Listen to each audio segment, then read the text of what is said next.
everyone, welcome to Backstory Sessions. I'm your host Matt. We hope you enjoy this episode.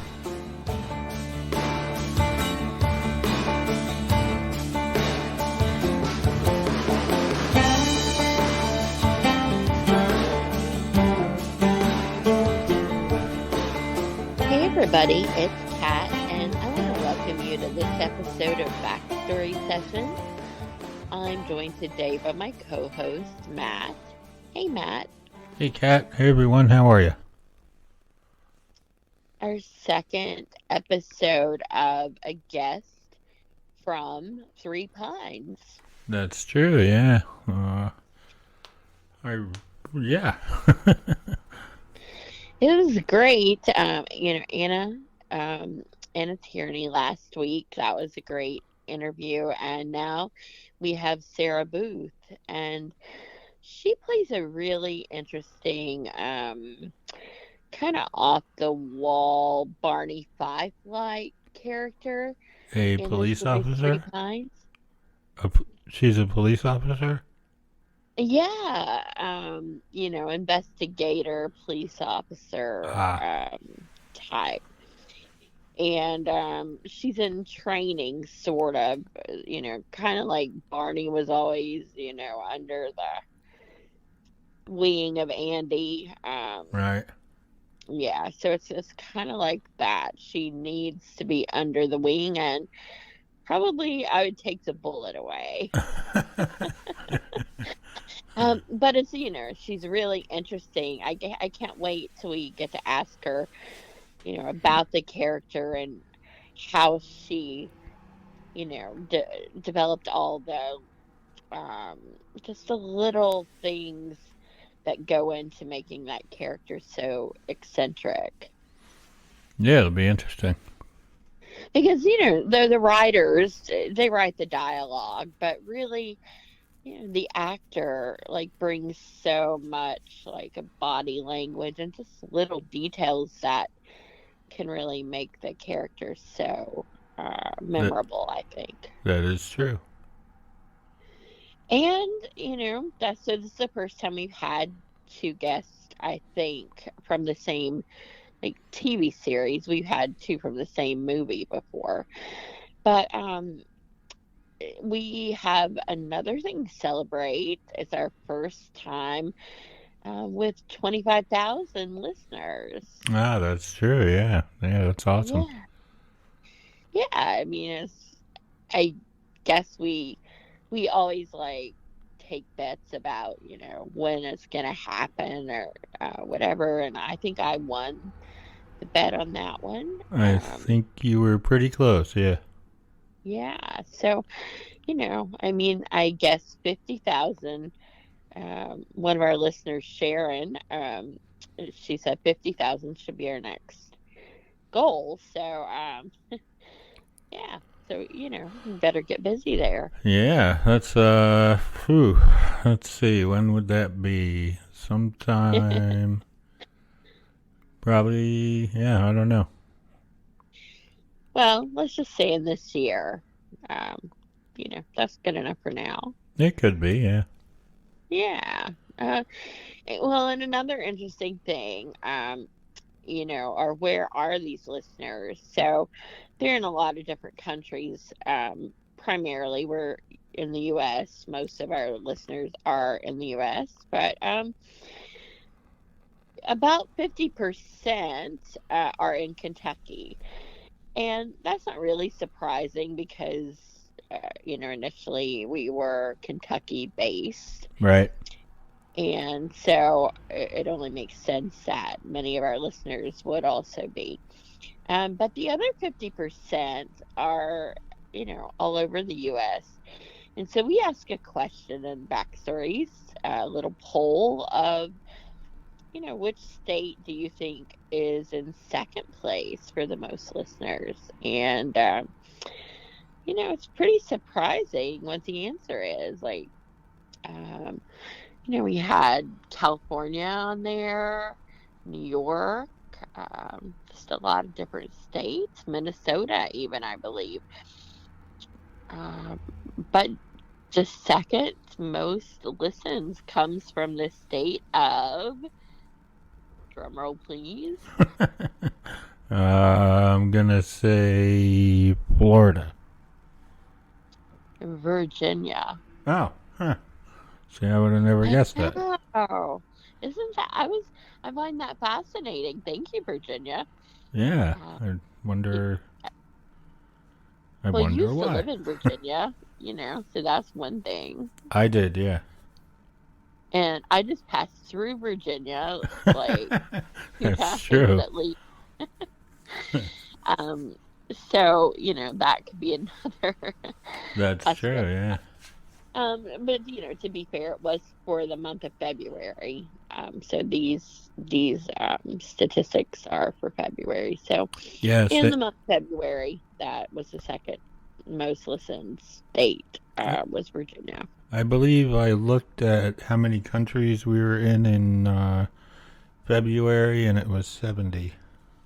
Wow, we're just like branching out. I'm gonna have to bring back the languages. Oh, yes, saying hello in different languages. Yeah, and I think, maybe like extending the greeting a little bit more. I pretty much mastered the hello, so Yeah. branch Maybe out you a could little bit. say welcome to backstory sessions. In Yes, I think that would be good. Or I could just say hello and you could say welcome to Backstory Sessions. I Like could, sure. chance, give you a chance to expand your bilingual, well, it would be more than bi or tri Right. because 70, well, What do they not all call? 70, yeah, not all 70 would be a different language, but What do they I mean, they call could that? be. What do they call that when you can speak multiple languages? Well, I was just calling it bi and trilingual, but No, it's poly something. yeah, Oh, well, polyglot. That's what it is. okay, well, um, we could possibly be that, Well, with I 7 countries. I think you have to have some proficiency in all those languages in order to be considered a polyglot. Well, I don't think it's good. I don't think saying hello typically qualifies. Well, you would do anything to knock me out of a title.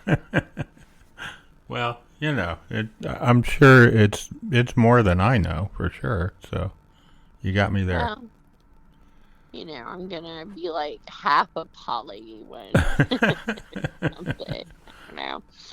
I just feel like it's a goal, and we are always trying to improve, and we are headed in the right direction. I feel like so. Oh yeah, definitely. Yeah, we we have some.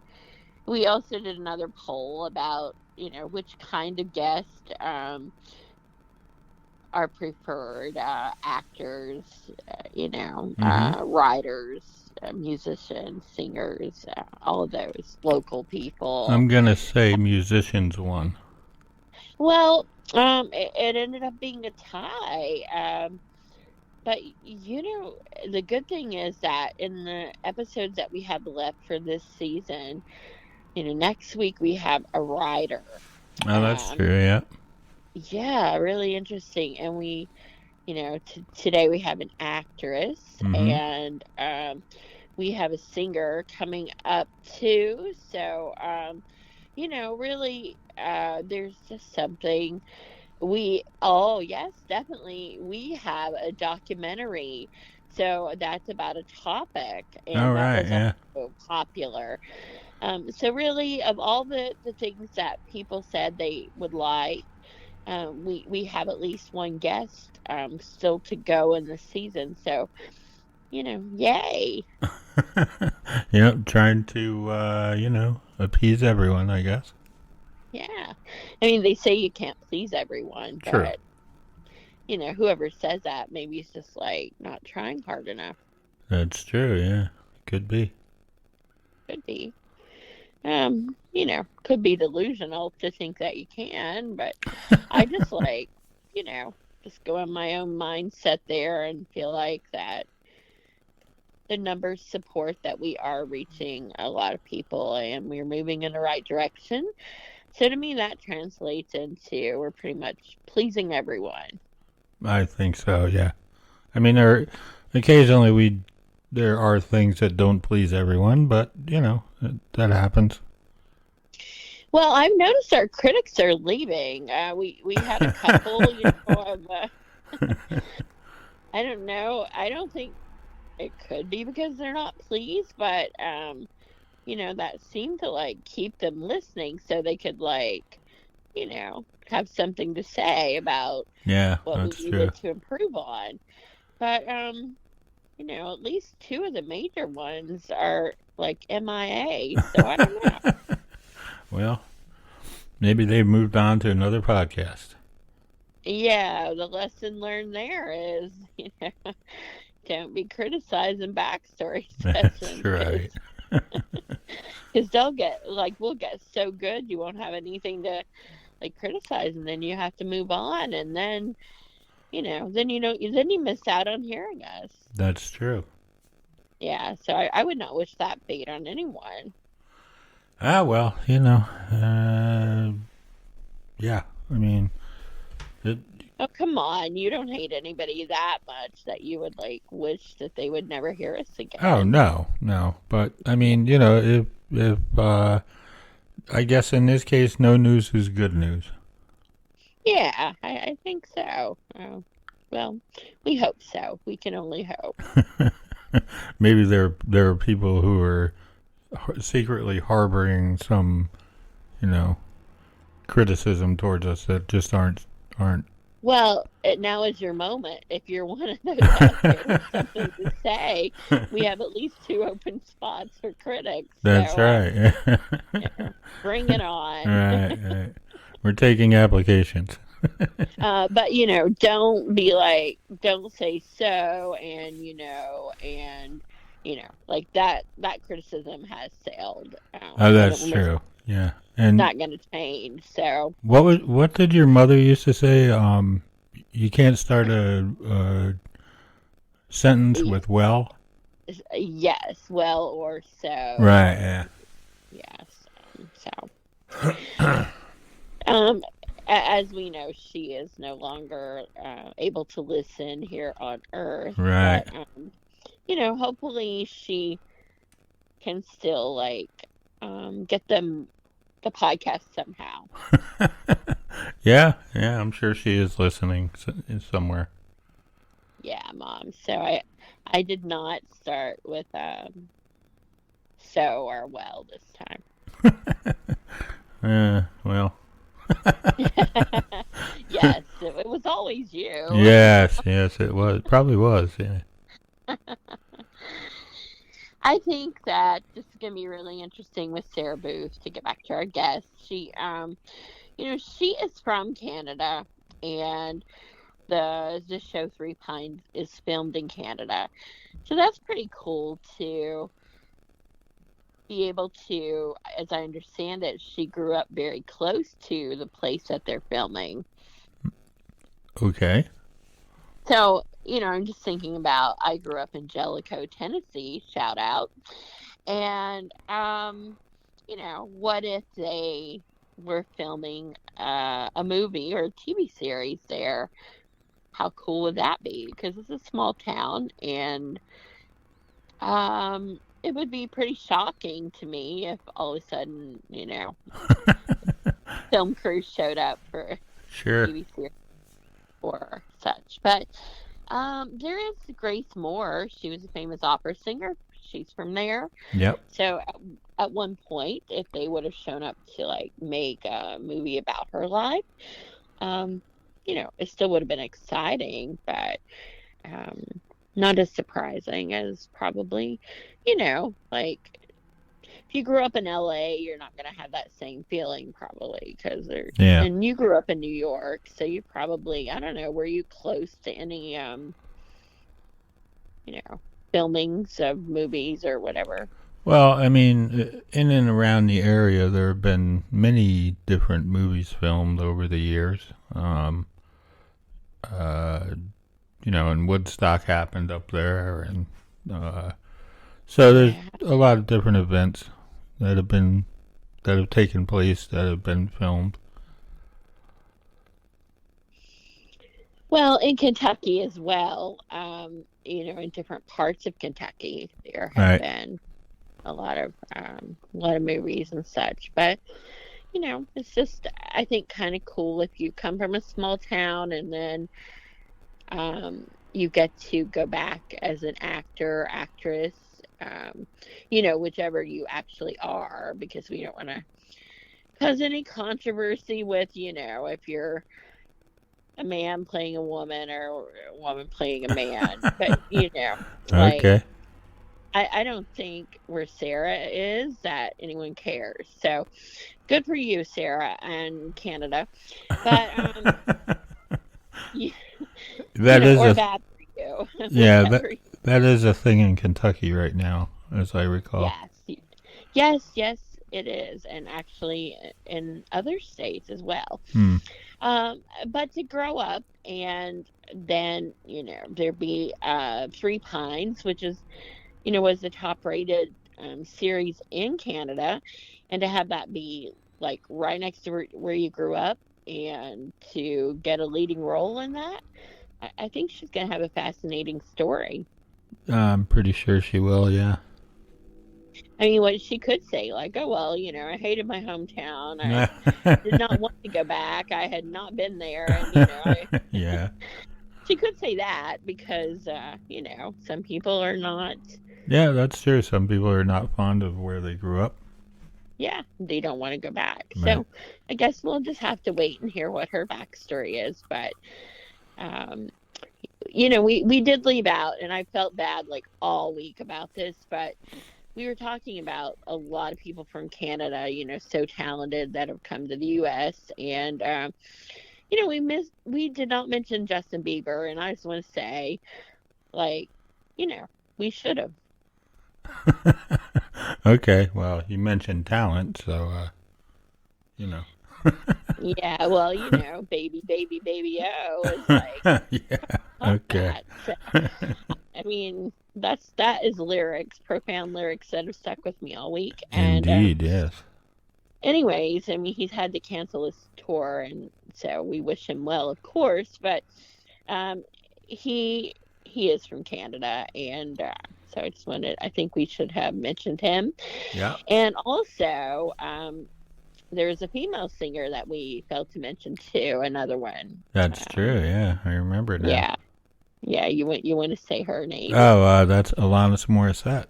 Yes, so she's also, there's just been so many. I mean, Canada is just amazingly talented. So, Yeah, I agree. yeah. All right. Well, let's talk to Sarah and see what her backstory is. Sounds good. Here we go. Sarah Booth, I want to welcome you to Backstory Sessions. We're so excited to have you as our guest today. Thank you so much. Thanks for having me. I'm really excited to be here. Well, you're currently on the very popular series Three Pines, and kind of keeping with that investigative theme. We like to get some clues about your backstory and kind of build towards discussing Three Pines. So, Sure. you grew up in Canada, is that correct? I did, yes. I grew up just an hour south of Montreal, which is very close to where we actually shot the series. We shot the series an hour east of Montreal in the Eastern Townships. And I grew up in a small town, very similar to Three Pines, but a lot less murder. And I mean, at least that I know of. But yeah, so it was very shooting the series was very much like coming home. It was I could totally relate to the small town and all that stuff. So I grew up here. I never thought I would ever be an actor in my wildest dreams. But I was exposed to theater when I was in high school. They started an arts program where they put on the play Fame, and I was cast in the show. And once I did that show, I, just got bit by the bug and kind of did my research and realized that I could, go to college for professional theater, which is my parents were super supportive of me pursuing my dreams in acting, but they definitely wanted me to get a post-secondary education. So it really worked out that they had an amazing theater program so close to my hometown in Montreal. So I did 3 years of theater school in Montreal before I graduated, got an agent, and started auditioning with legit casting directors for film and television, and also continued to do some theater. So what was it about Fame and that that first production that really just pulled you in? For me, I had grown up doing dance, so I was used to being on stage, and I also competed in the equestrian world. So I feel like I had like that sense of, being watched by people, being up on a stage, but I think just bringing in the acting and doing, like just really portraying a lot of different emotions, and also because it was a high school play, not only did we, show up and do the acting part, we also had so much participation in the creation of the show, in the building of the sets, in creating the music. And so I think it was that, that teamwork and collective creativity that probably really got me. Oh, were you stand out? Was everybody looking at like, wow, Sarah is going to do something beyond this play? I think maybe some people did. I had a friend who was quite a few years older than me, and she had went to LA and was pursuing acting as well. And I looked up to her. I was like, oh my gosh, I want to be like Erica. She is awesome. She's, auditioning for all these big movies. And she came to see the show because her younger siblings also went to the same high school as I did. And I remember her coming up to me after one of the performances, and she gave me a David Mamet book, and she signed it and encouraged me to, pursue my dreams in acting. And I think that for me was like, oh wow, there's like a celebrity telling me to keep going. Like I was just so encouraged by that. And what's really funny is, we are both from the same town, and she still is an actor, and her children are actors, and we have made short films together. So it kind of was full circle that we've been able to work together. And believe it or not, 2 of her kids are in this week's episode of Three Pines. Oh, wow. So that is really cool how that's like a full circle story. Yeah. So had you not made it in acting, what was the fallback plan? You said your parents wanted you to have, a degree or to have something in case. So what would that have been? So before I discovered acting, because once I discovered acting, I had no plan B. That was it. So I really kind of just jumped in with 2 feet on that one. But before, I had an uncle who was a spokesperson for a company. So he would get to go to all these fun events and, be basically present the trophies and do all that kind of stuff. So I was like, oh, I think, being PR for a company and traveling, I kind of was attracted to that world, so I was going to go into communications. Interesting. So you still would have been speaking and communicating. So definitely you were going to be in some career path, it sounds like, where you were communicating with people in some way. Exactly, yeah. So, after you go to college, and then you get the agent, how long is it until you get the first break? Wow. Well, I remember coming out of college and being like, here I am, world, just really excited to get my starring role in a huge movie and, call the rest history. And, you graduate and everyone's like, who are you? And you kind of get smacked in the face by reality. So I was really lucky that my theater program also taught us how to put on a show and produce a show and stage manage, lights, all that stuff. So I got together with a few of my friends that I graduated theater school with, and we put on a few shows to help us get some attention and to invite the agents to come see us. So that's what we did. And then I got an agent. I bugged her for about a year, and then finally she saw me in a show where I wasn't playing, such a stretch like an old woman or, in theater school. You just fill all the roles. We're all Right. around the same age, and we just fill all the roles. And she was like, call me when you have something a little more realistic. So I did, and she came and saw me, and she emailed me probably about half an hour later and was like, I would love to sign you. And that's when I started auditioning for, real union jobs. And I was very lucky. As soon as I started auditioning, pretty soon after, I kind of got, 3 jobs back to back and was able to join the union right away.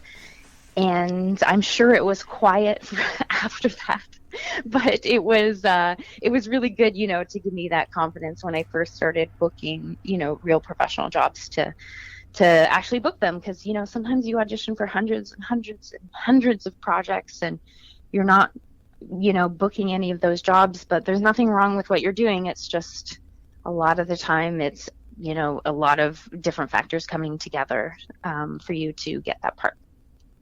How do you prepare for that, for the rejections over and over? I think it's something that you just have to kind of go through to get used to it. Because I remember having actors that had graduated from my theater program come and, talk to us about what it's like being in the business. And, they're like, make sure that you have really good hobbies that you love doing and that fulfill your soul and that kind of stuff. And we're all like, why? Like, all I want to do is act. Like, I'm going to 100% jump into the acting pool. And then you realize, like, oh yeah, because even though it has nothing to do with your talent, most of the time you're just not going to book certain roles because you're just either not right, they don't think you're right, there's so many things that you just have no idea why they won't. Maybe you look like their sister and they hate their sister. Like, you have no idea why they won't cast you, right? So for me, one of the things that really made me feel, I guess, more in control and more sane was being able to create my own work. Because at least I had control over that, where if I wanted to play a certain part that I haven't played before, I could get together with people, make a short film, or, put on a play that had that certain role that I wanted to play. So I would say my advice for, all the, like, basically, silence in your career is to just get used to making your own stuff and treating those times of quote unquote unemployment as a time to, do something else useful for your career. So just to, I guess, change the perspective of, like, not working negative, no, not working positive, let's do some other stuff. And that way, when the work does come, I'm 100% ready and I'm not thinking about my taxes, like. Has there been a role that you auditioned for that you really had no idea that you would get? Like, you thought completely you were out of the running and then you got it? My role in Three Pines, I think. Wow. When I received the audition, I saw the caliber of the people involved, the producers of The Crown. They make the show Outlander. The director had also directed The Crown and a bunch of other successful television shows. So when I received the breakdown, I was like, oh, that's so sweet of Andrea, who's the casting director. I was like, that's so sweet of Andrea to even consider me for this role. I'm probably being called in because I'm local to the area and this is where they're shooting. So sure, thanks for the opportunity, but they're going to probably go with a name.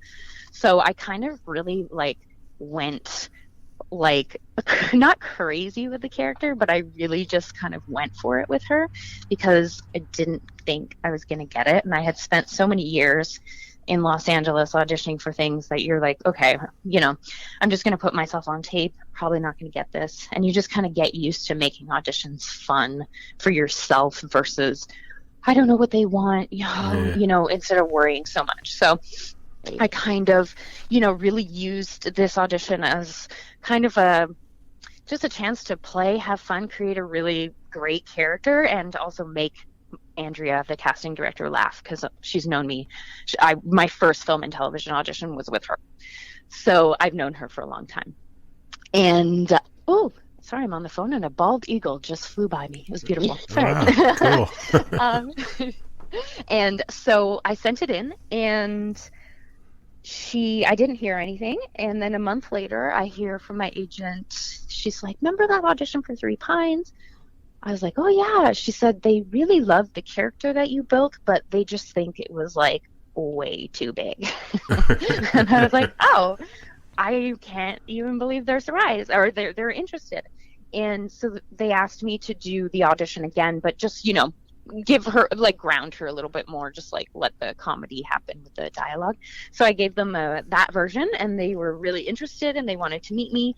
And then we had a Zoom session, and they kind of found, a fun middle ground that they were happy with. And a couple of days later, my agent called me and she was like, hey, they sent you to network and you're the only one they sent. So it's looking good. And I was like, what? So I was blown away.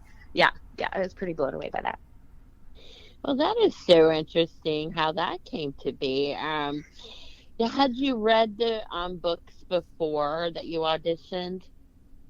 I hadn't. No, when I received the breakdown, I went, online and Googled what these books were all about. I saw a New York Times bestseller. So I was like, okay, how have I not heard of these books? Because they take place so close to, where I grew up. So I discovered that she had 17 books at the time. Now she has 18. And I was like, oh, wow. So I just started researching my character. I realized that my character was a little bit different in the audition breakdown for the series versus the character that we read in the books. So she was a little bit less stubborn and hard-headed. She was more eager in the television series version and more earnest, a little awkward. So I had fun building that character and really working with the directors and the producers to find, the tone and the version of her that they were pleased with.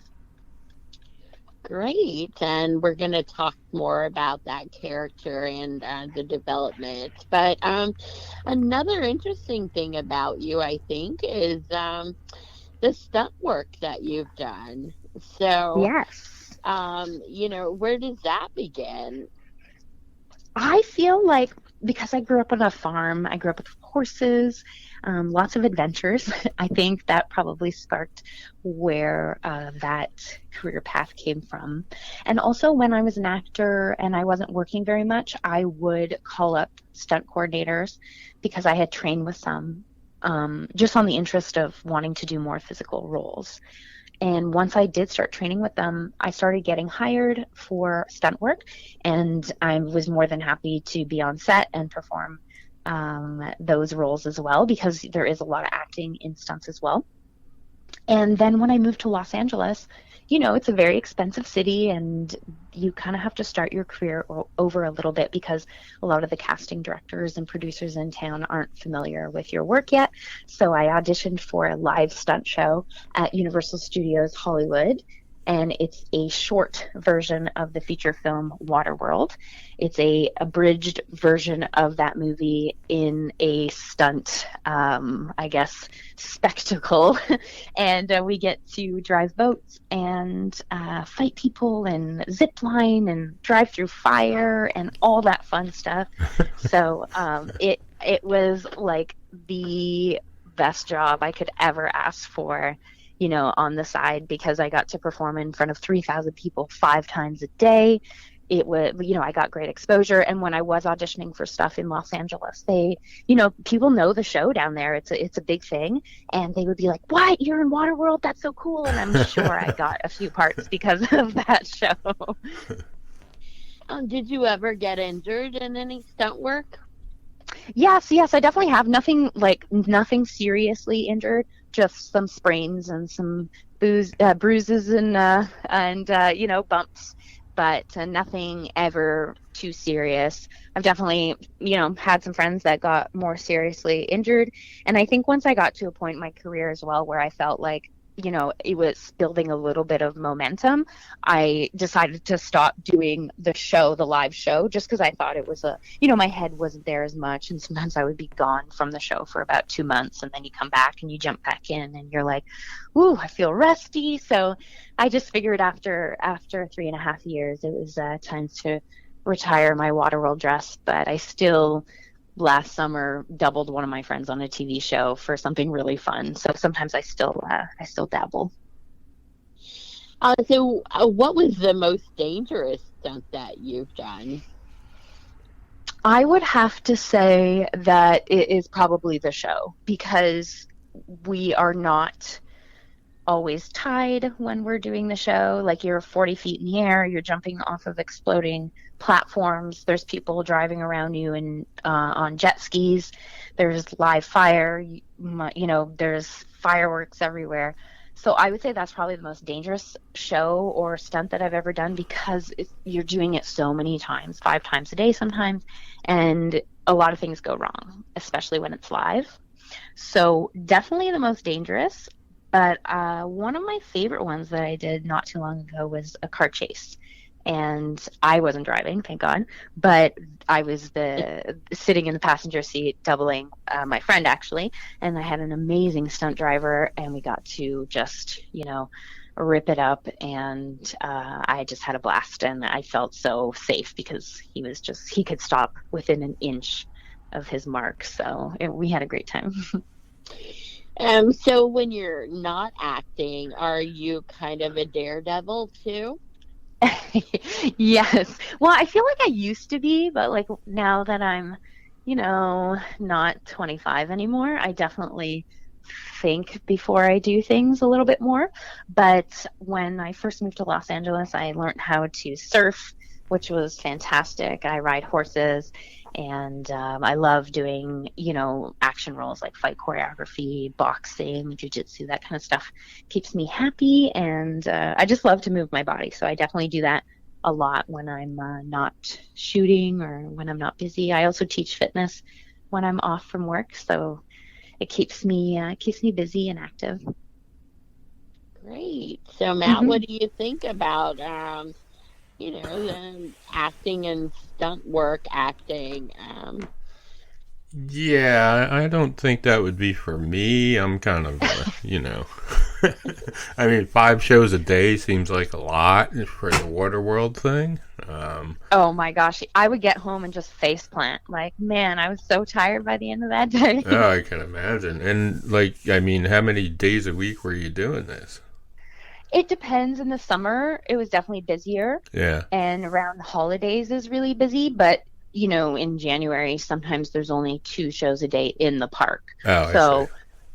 In the summer, there's about, 7 to 9 shows a day. So you have 2 different casts coming in to perform all those shows. So it really depends on the time of year. But during the summer, a lot of us were in very good shape, I guess. I bet. Yeah. So, when I was curious, do you do any writing? You had said that you were, you try and keep busy doing other things when you're not, working on a project and stuff. So, do you do any writing at all? Yeah, I do. I actually have a writing partner that I met in Los Angeles. She's now in Santa Fe, and so we write over Zoom or FaceTime. We have a couple scripts, one ready, and a couple more that we're working on. And I actually co-wrote The Scare House with my husband, which is a movie that we made about 10 years ago that we sold to Universal Studios. Wow. It's a slasher horror movie. So that I worked on with him. So yeah, I do like to write. I wouldn't say it's something that I want to pursue full time. I definitely like to, have some input in some projects that I'm working on, but it's not something that, I'm like, oh, I want to sit down and write, Yeah. all these projects for myself. But I definitely love to write with other people. That's really fun. What about the directing part of it? Because it seems like a lot of actors go into directing and or producing and Yeah. Well, I produce quite a bit. I haven't for a couple years just because I've been lucky and really busy, hmm but I have produced a few projects. My husband's a filmmaker, so we make a lot of films together. We made a one take feature 3 years ago, and it's 80 minutes, no cuts, so it very much felt like, theater and film yeah, together, which was really nice. But I would like to direct. Just not really my focus right now, but I thought, maybe in about 15 years, like when I'm 50, I was like, maybe that's when I'm like, okay, I'll shift. But right now it's working out really great for me. So, I'm just gonna ride this wave and then maybe, pivot sure. when I feel like it. Yeah. What so what's the hardest part of acting for you these days? Remembering lines, or is it some other For aspect? I think for me the hardest part is um basically when you're not either like when you're not working or when you don't have like a job yet. When you're hmm I love I like auditioning because I like creating characters, but I also don't like not being able to play that character in the end, of course. I Yeah, mean, it's a treat to just play them for, like an hour, whatever that it takes you to do your audition tape or whatnot. But I think it's really the hardest part about being an actor is when you're not acting. the It's downtime. so it's yeah, and the downtime and also like the psychological Yeah, factors of it of seeing your friends are working or it's just really hard and you just really have to understand that, a lot of people take it out on themselves, like, oh, I'm not talented enough or I'm not doing the right thing. And it's like, right. no, just like you're doing the right thing. You just got to keep doing it. It's hard because there's in so many other professions there is, a path or like, okay, so you've been here for 10 years, here's your raise, here's Yeah, what's going to happen. It's kind of a little bit more predictable, but in this career path, you could have auditioned for 25 years and get your first part and boom, there you go. But I also have friends that it's one of their first auditions, they auditioned and got this huge role. And as someone who was auditioning for 25 years, you're like, yeah. what? It's hard, but there's no rhyme or reason for it. It's just like it's so unpredictable. But I think that's also part of why I really love it, because I don't know if I would be happy if I knew what my work week was like every week. What's it like working with your husband? I mean, do you guys how do you handle disagreements and like go home and be hmm civil to each other if you have like something going on set that like isn't going the way that you'd like? Well, actually, we work really well together because we have a shorthand, and it's like I just feel so comfortable hmm talking to him about anything that I have a question about on set. So every working experience with him has been really positive, and I think like we thrive when we work together because we have like this goal. We're both artists, so if we're both unemployed at the time, sometimes that's the hard part. Right. Yeah. Versus we both have purpose and we're happy. Both doing our passion. So if we do have disagreements, I mean, at the end of the day, it depends, what each of our roles is on set. hmm If he's director and we have a disagreement, we always have a conversation, but at the end of the day, he's the director. So, I kind of have to be like, all right, like you're steering the ship. It's your vision. Even if we were So, wrong. yeah, exactly. Sometimes in the editing room, I'll be like, Yeah. see. But no, we always find, some kind Yeah. middle ground that is just, just works for the project, makes everyone happy. So yeah, I would have to say like I'm just excited to work more together. He has quite a few projects going right now, and I'm busy, hmm so we haven't had a project to work on together since our one take feature last call. But But I feel like there's one coming up soon for sure. Cool. Hmm. Cat? Yes, so I think we should talk about your role in Three Pines. Yeah. You play a detective, so are you that kind of person that's always like looking for clues or wondering like what's the real story here? Or how did you prepare for this? Besides, I know you said you researched. Yeah, well, you know what? When I first got cast as her, I was like, "Oh wow, what a different person from me," you know? And then the more I played her, I was like, "Oh my gosh, we have so many similarities." And I kind of discovered that like as I was, shooting the beginning of the series when, I was meeting all these new actors from all the guest roles and all the regular roles on Three Pines, and I would research everything they've done so that when they would get to set, I knew what they did so that we had something to talk about, and and then I'm like, oh my gosh, I am her. And everyone sent me, I would be like, some of my co-stars were like, oh yeah, I made this movie last year, and I'd be like, send me the link, and I would watch everyone's stuff so that like I had good stuff to talk about, and I was like, oh yeah. So I discovered that there was definitely a lot more similarities than I thought, and also because I've had so many darker roles in my body of work, I always assumed that that was kind of my hit. Those are the characters that I play, and just being able to play this wonderful character, in her lightness and her eagerness, I've discovered that it's a lot closer to me than any of the other roles, which is really funny because most of the time when people meet me in real life pre Three Pines, they've seen me in like Law and Order or like Star Trek or these darker roles, and they meet me and they're like, oh wow, you're like so bubbly and like nice, and I didn't think you would be like this. And the more and more I played her, the more I realized like, oh my gosh, I definitely feel as awkward as she does a lot of the time. What is the funnest part about that character? Just something that you really enjoy.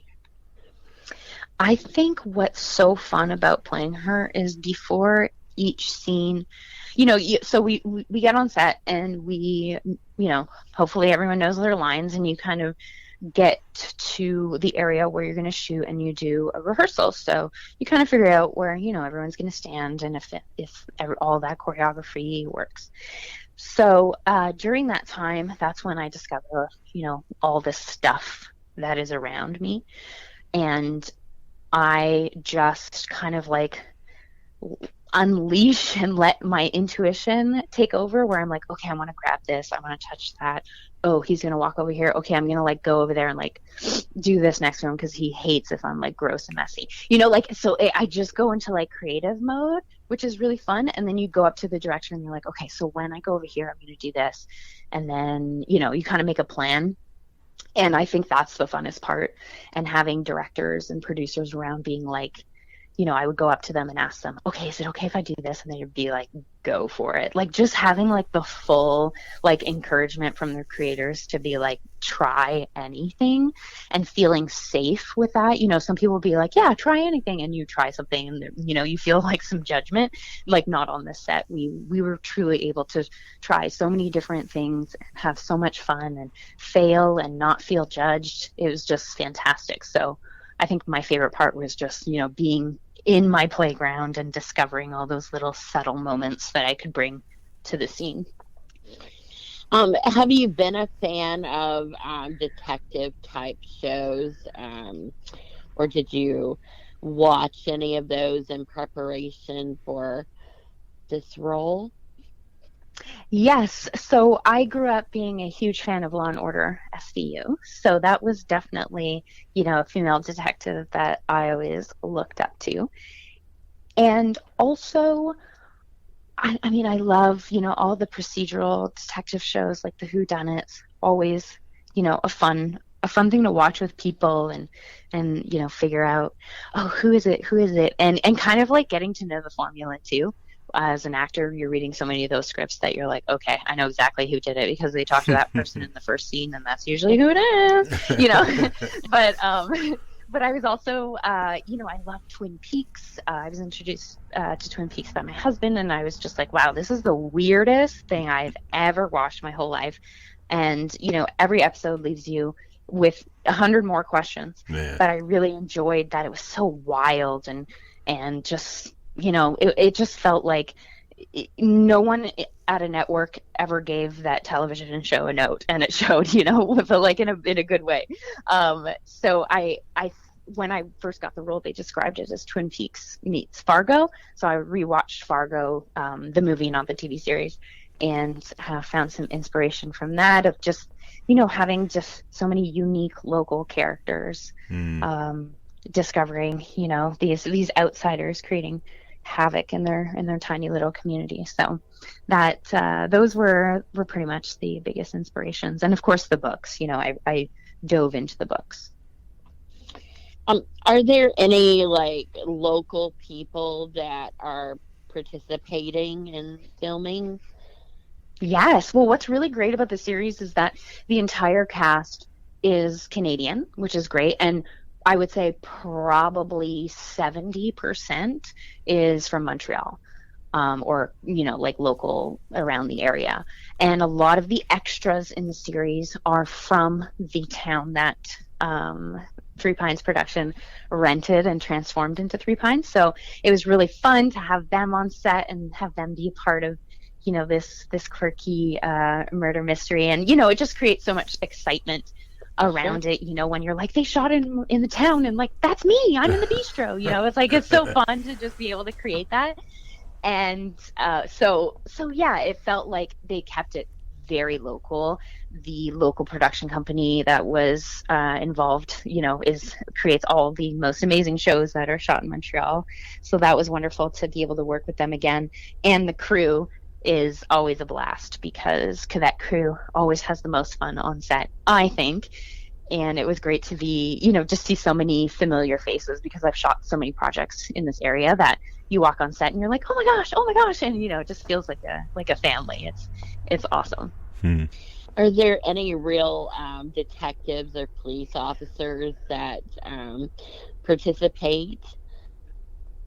Yes, they do, actually. So before the series started, we had I would say about like 2 or 3 hours with a police officer, so that we could ask them questions and learn how to handcuff people, and, you know, all the logistics and questions that we were too embarrassed to, you know, ask anyone in real life, I guess. And then what was fun is that when they do shoot scenes where there's a lot of extras that are police officers, they're all real police officers, because they know exactly what to do, how to act, like the protocol, all that kind of stuff. So it was wonderful to have them on set. And we always had a consultant also on set. So if there was anything going on that you had questions about, you could go up to them, and they were more than happy to help you out. And one of the biggest things was when for me, not for the series, but for me, when I put on my, you know, my big belt, it's so heavy, and you kind of just automatically, like, you know, put your thumbs in your loopholes and kind of do that like front leaning posture. And I was like, oh my gosh, this is so cliche. Like, I can't do that. And then I walked on set, and I was surrounded by real police officers, and they were all doing it. And I was like, okay, yes, I can do this. It's a cliche for a reason. Yeah. Yeah. Wow. That sounds like a lot of fun, actually, to have the whole community involved, and just the whole experience. It sounds like a really interesting and positive set to be on. What is the weather like?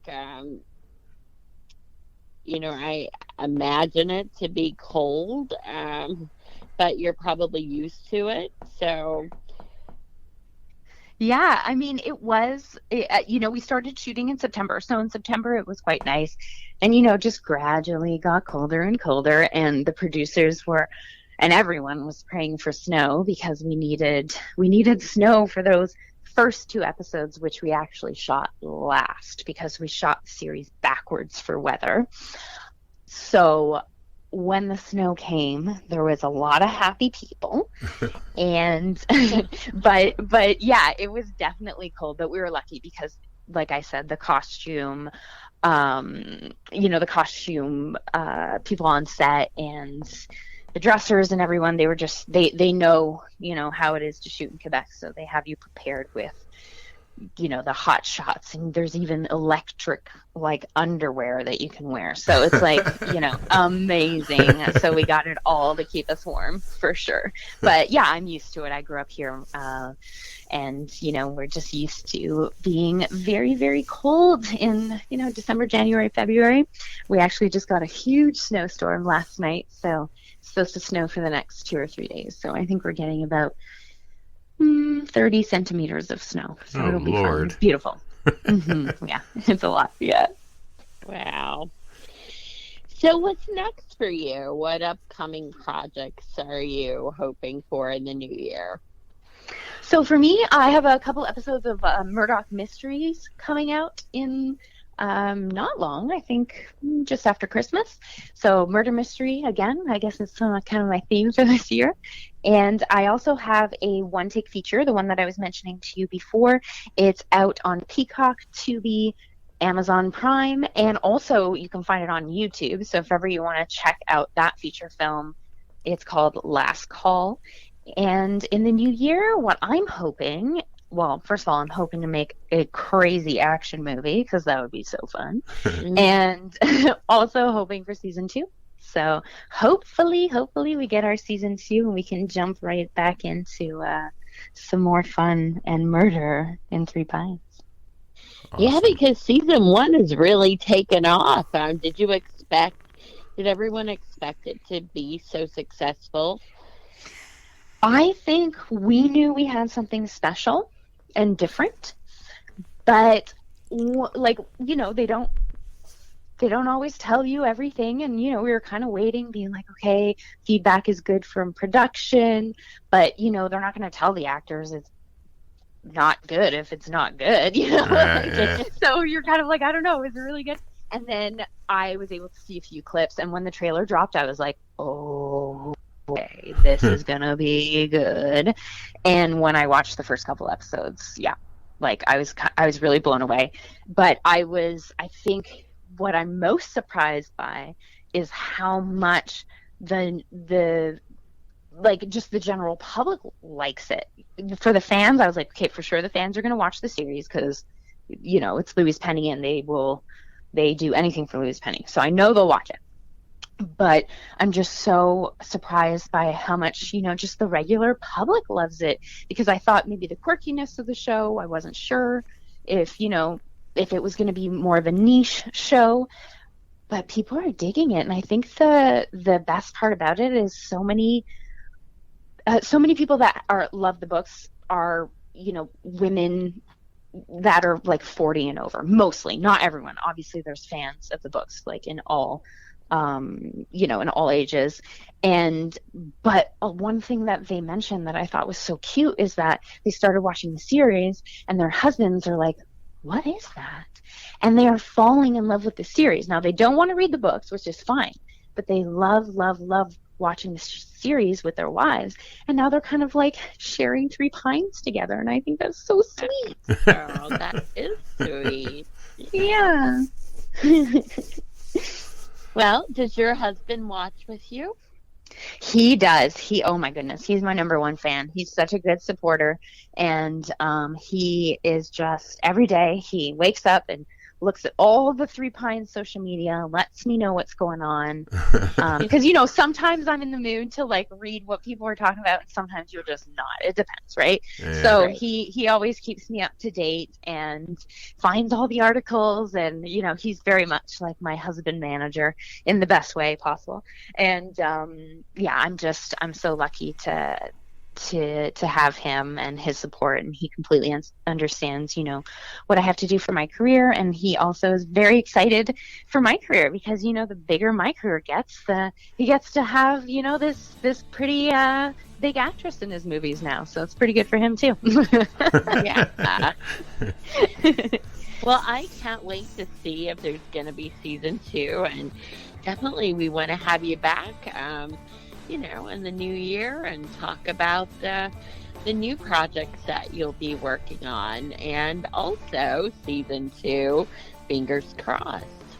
Yes. Oh, I would love to. Yes, it was such a pleasure speaking with you guys, and yes, I'm sending all the positive vibes out there for season 2. All right. Well, it has been a pleasure, Sarah, having you on, and we wish you a very happy new year and happy holidays. Thank you so much. Happy holidays to you too. As always, if you have any questions, concerns, or comments, you can send those to Kat at iWritePlays@outlook.com, or you can write to me at backstorysessions@gmail.com or matt@level11ventures.com. Thanks for listening, and we'll talk to you soon. Take care.